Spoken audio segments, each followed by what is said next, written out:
afternoon. We are here talking to a lady who has a busy week beyond compare, and, which we'll get into. But at the end of it on Saturday night, gets inducted into the Michigan Country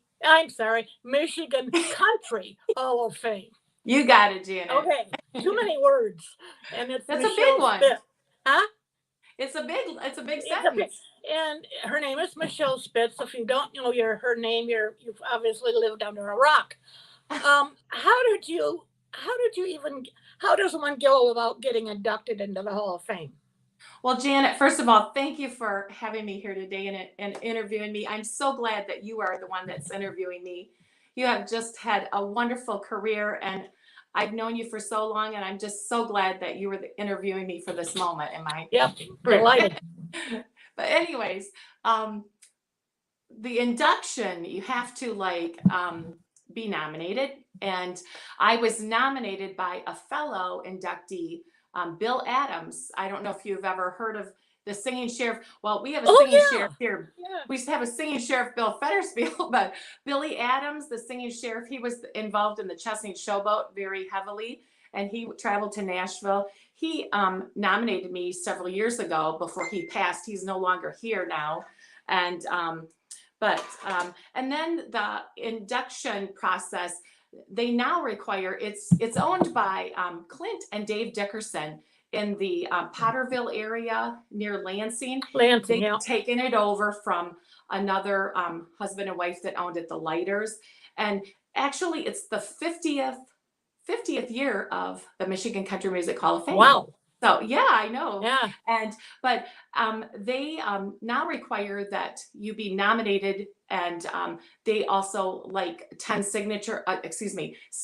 signatures from fellow inductees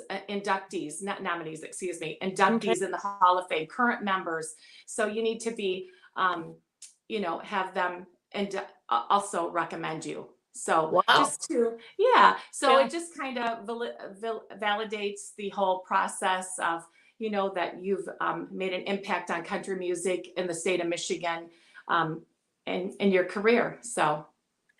And they don't have a very good website. Have there been any other people from Saginaw County, Midland, Bay City in it over the 50 years? They are revamping their website, actually. So that is in the process. They had it when they changed ownerships. They're changing the whole website, but I know it's lacking in the members of the Hall of Fame are not listed. But Harlan Howard is a member. Little Jimmy Dickens. I thought he was. Okay. Yep. Yeah. Skeeter Davis. I wrote a couple down. Little Jimmy Dickens was inducted in 1980, and Harlan Howard, who wrote so many hit songs. Patsy Cline's "I Fall to Pieces," and he was written for every artist. He's written over 4,000 songs. But he's I know he's from Michigan. He grew up as a poor child in Michigan, but he's in there. Skeeter Davis. I don't know if you remember Skeeter Davis. Yeah, she's from Michigan. She passed away. Yeah, she passed away. But she had the "Why does the sun go on shining? Yep. Don't say it's the end of the world." That was her big hit. Yep. But I feel so blessed to be in the company of them. And then we can't forget Bobby Randall is from Sawyer Brown, is a member of the Country Music Hall of Fame, Michigan Country Music Hall of Fame. Yeah. And then also my steel guitar player that used to be in my band when he lived in Michigan, he lives in Tennessee now.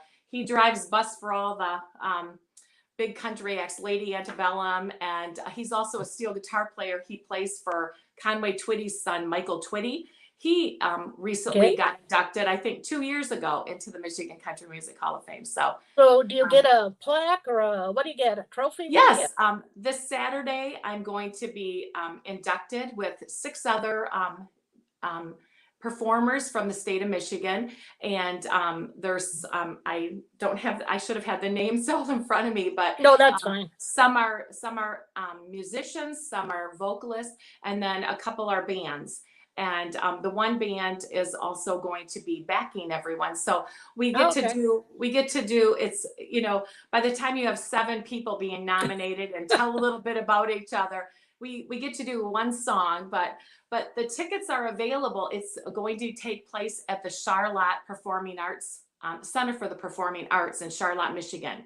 And it's this Saturday at 7 p.m.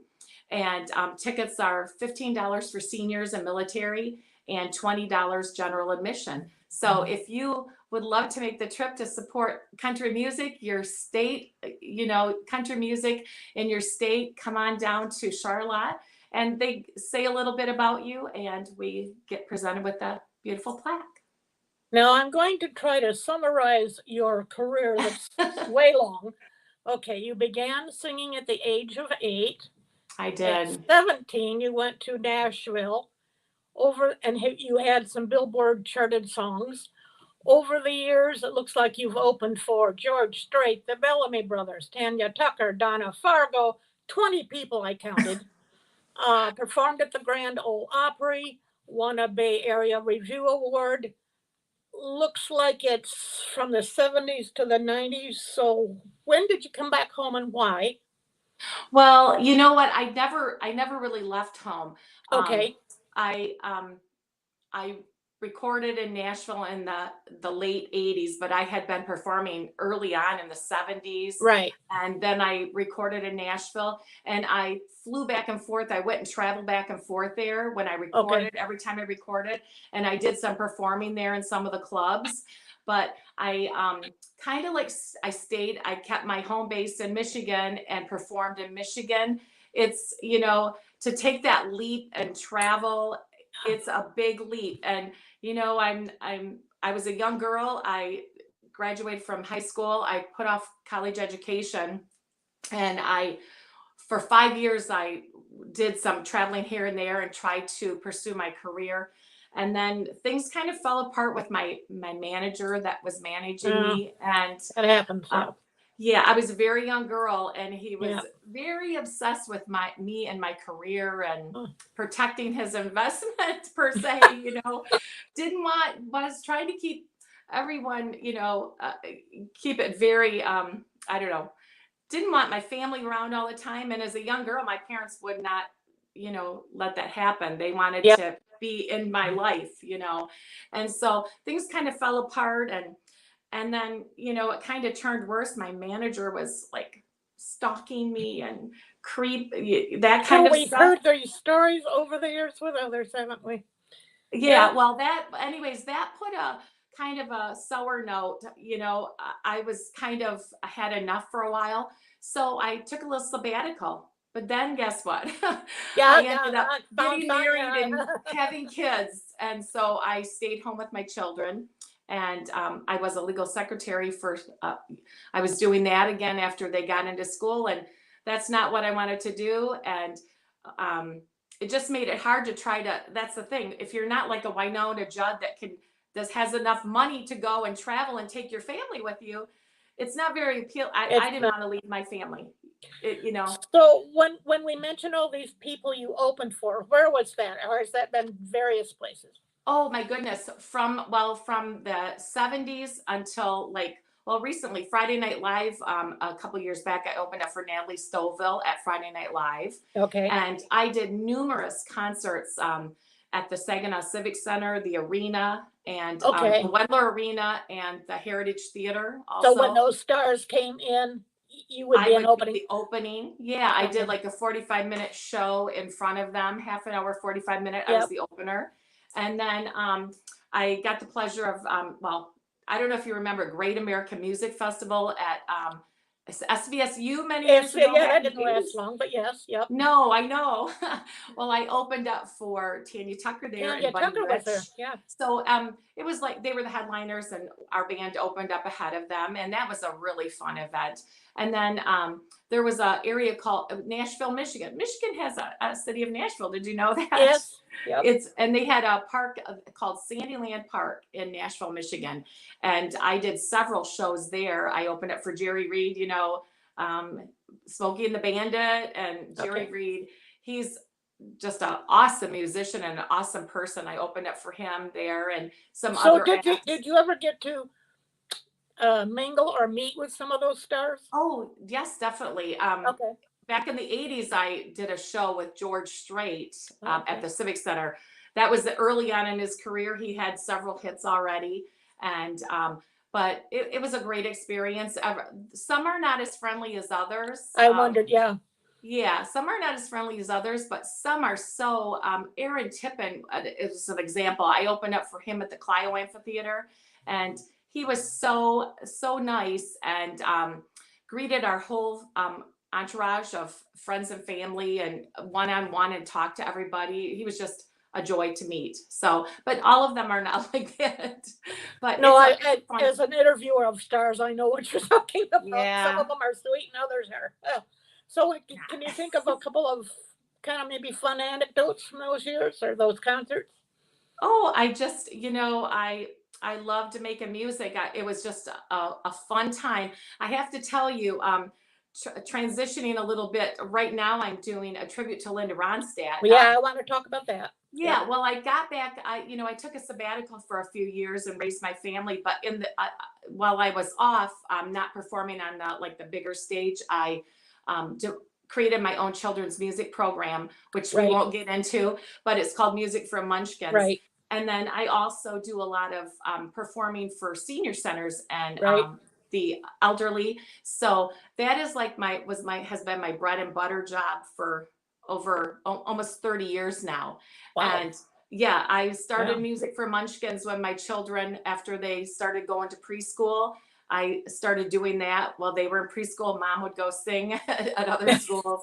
So that kept me, my mom always said, you got to do what you love. And that's what I didn't want to be a legal secretary anymore Right. and work in a law firm. Thank God And for us. I know. Thank you, Janet.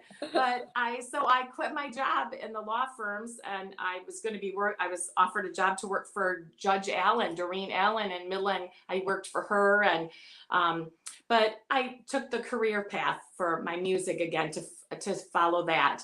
And but when I was I started back and getting my band slowly again and doing concerts again. So I kind of stopped again in the 90s after I had gotten started again. And then because it was so hard, with elderly parents and taking care of my mom who was sick. And sometimes I had young kids. My husband worked second shift. It really makes it hard when Yeah. when you're the mom. Yep. you Yep. know, so things kind of took a back seat again, but then I started again. Well, about 4 years ago, I started back into music again and got a band. And I thought, I love the music of Linda Ronstadt. And this is one of those questions you had asked, Yeah. about my career thing. When we were in Nashville for a country radio seminar, it was back in the 1980s, and we were at the Upperland Hotel, and there was just celebrities everywhere.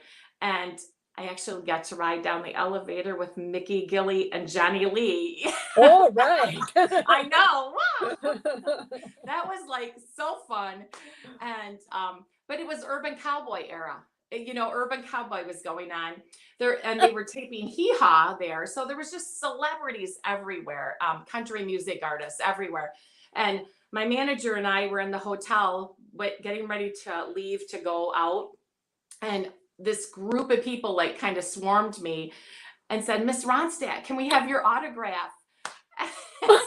And I said, well, I'm not Linda Ronstadt. I'm a singer from Saginaw. And they're like, oh, yeah.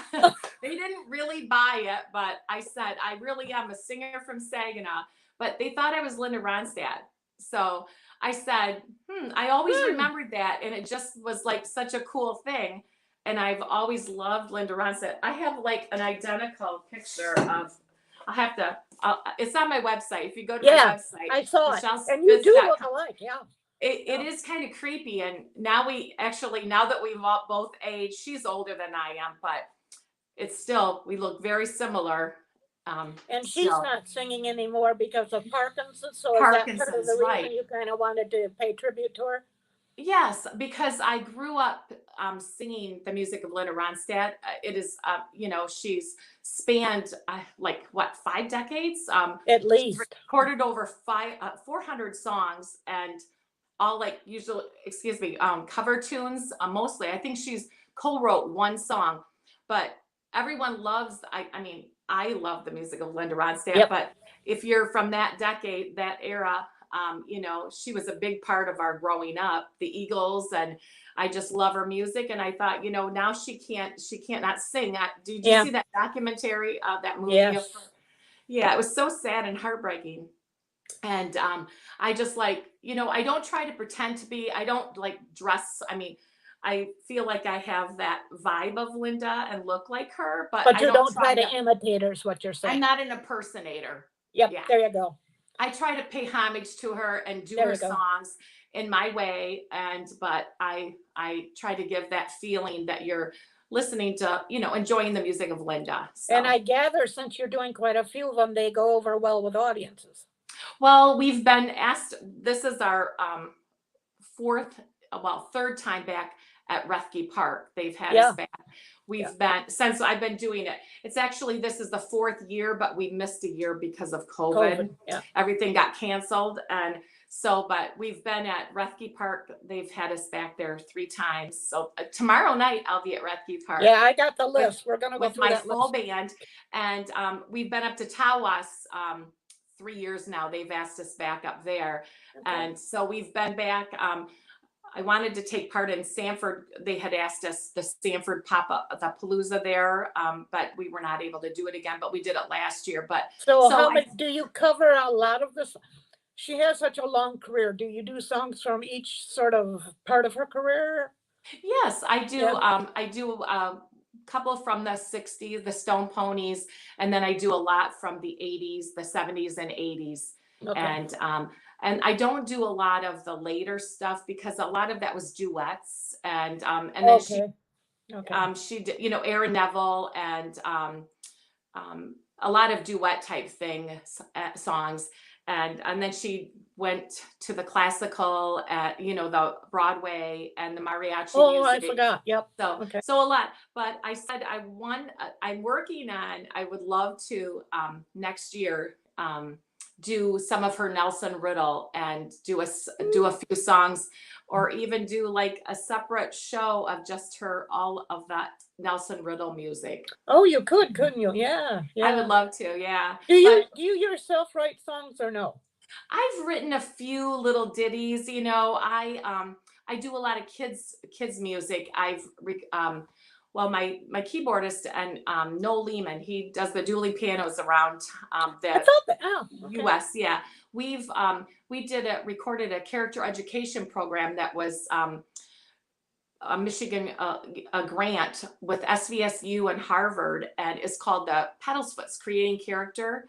So we recorded several CDs for that, of children's character education music.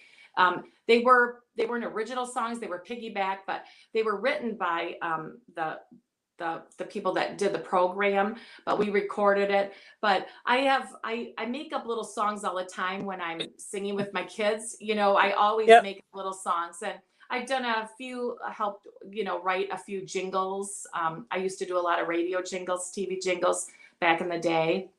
But I don't consider myself like a songwriter, but Okay. Yep. I'm a singer of songs. There you go.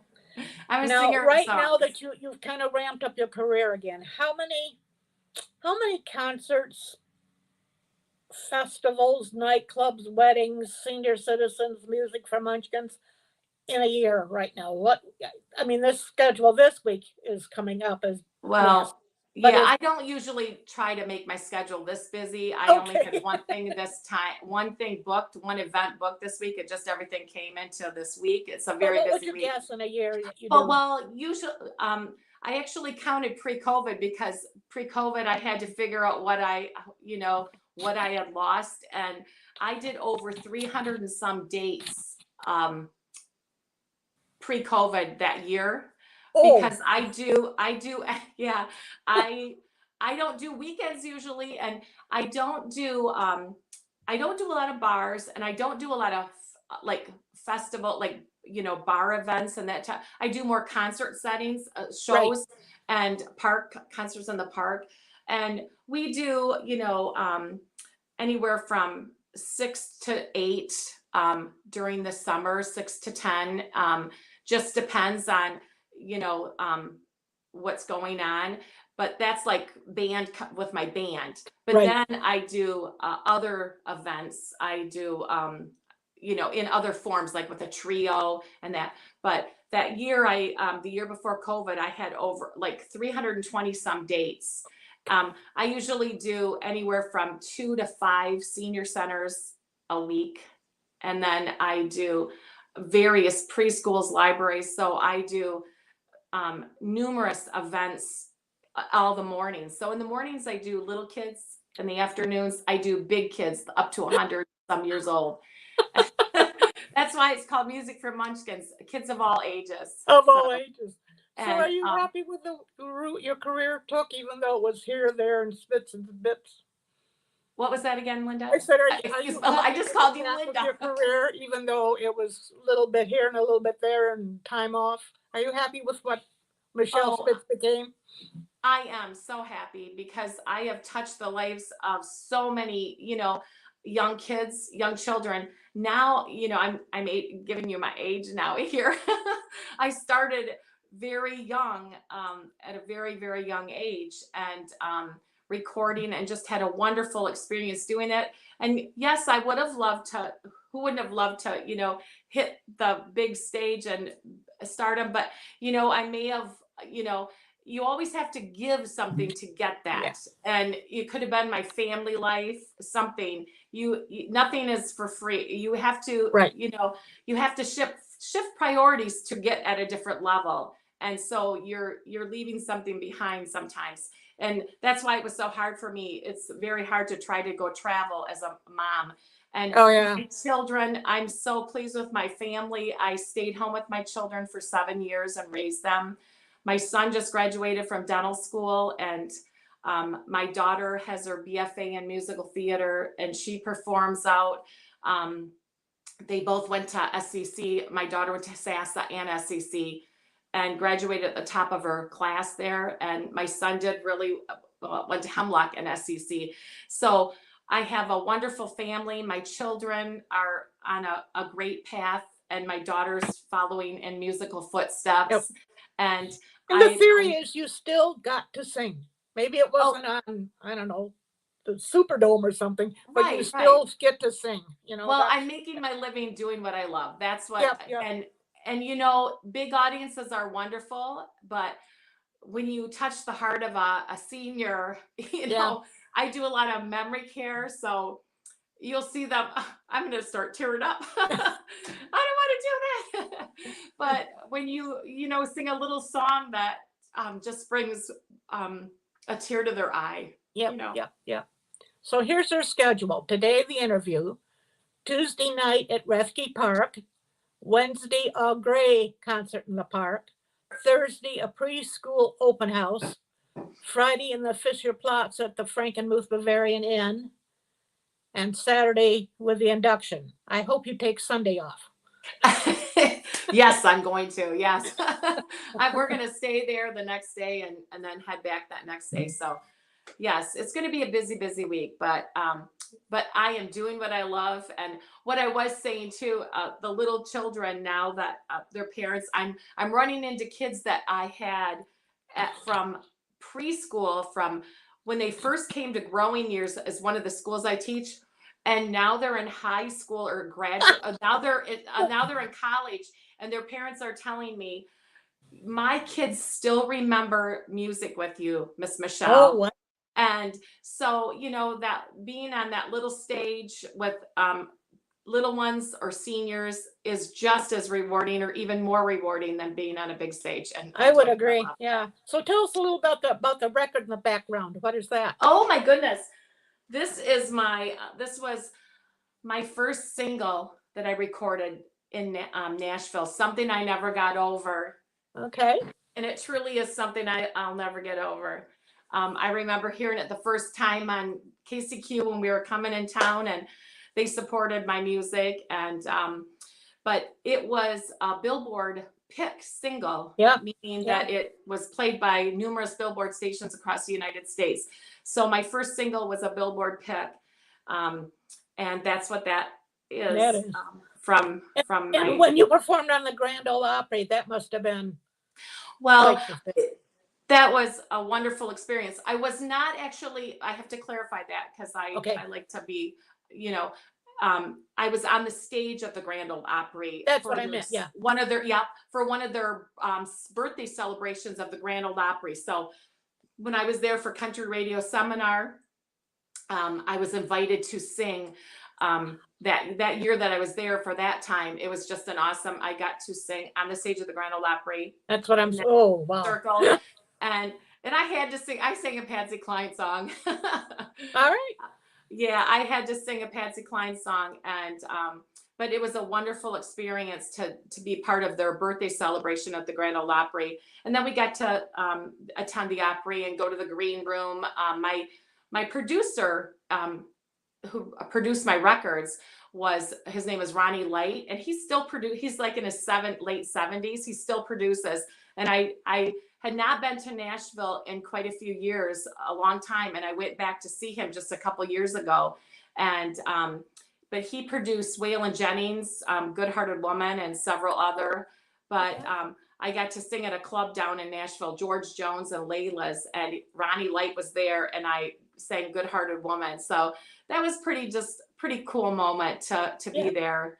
But yeah, the Opry, and then I got to sing at the Midnight Jamboree, Ernest Tubbs Midnight Jamboree. Oh, yeah. And then I was going to become,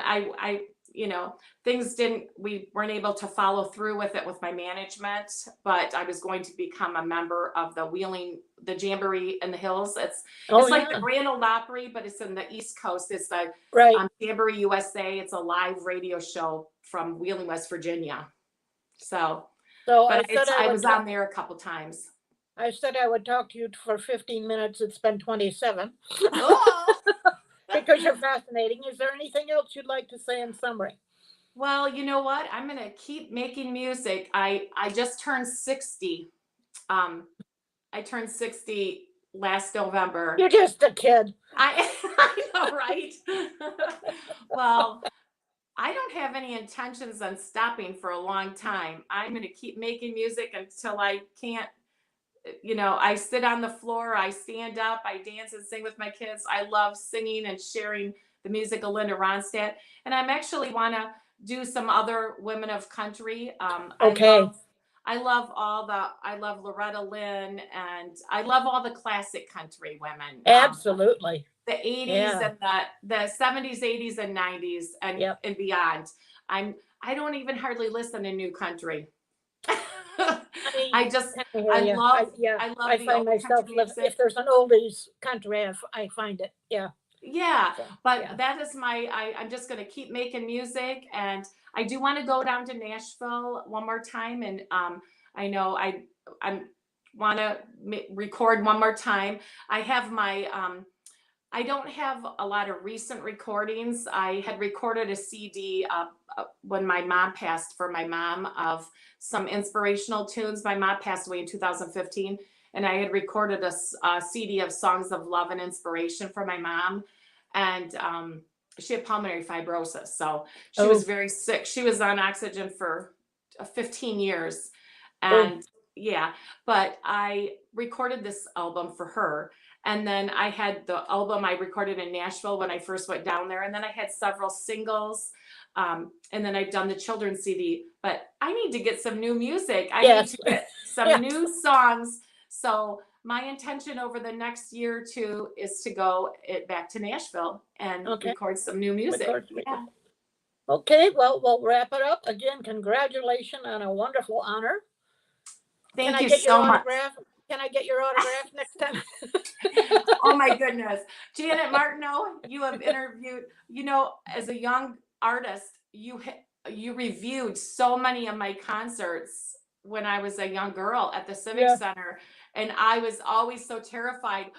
What is Janet Martineau going to say? I'm not kidding you. I was like, oh my goodness, I hope it's a good review. And you were always honest, but always gave me hope, like I'm growing as an artist. And Yeah. that, Oh, it's been wonderful to watch. It's been wonderful to well, watch. So, thank you. I'm glad that okay. you were able to interview me for this wonderful honor that I'm about to receive this Okay. weekend. And if So you can thank you. figure out how to share it, and we'll hope lots of people see it. Okay. I will. Thank you, Janet. Okay. I'm going to Thank you. hit end Bye-bye, broadcast. sweetie. Bye bye. Thank you.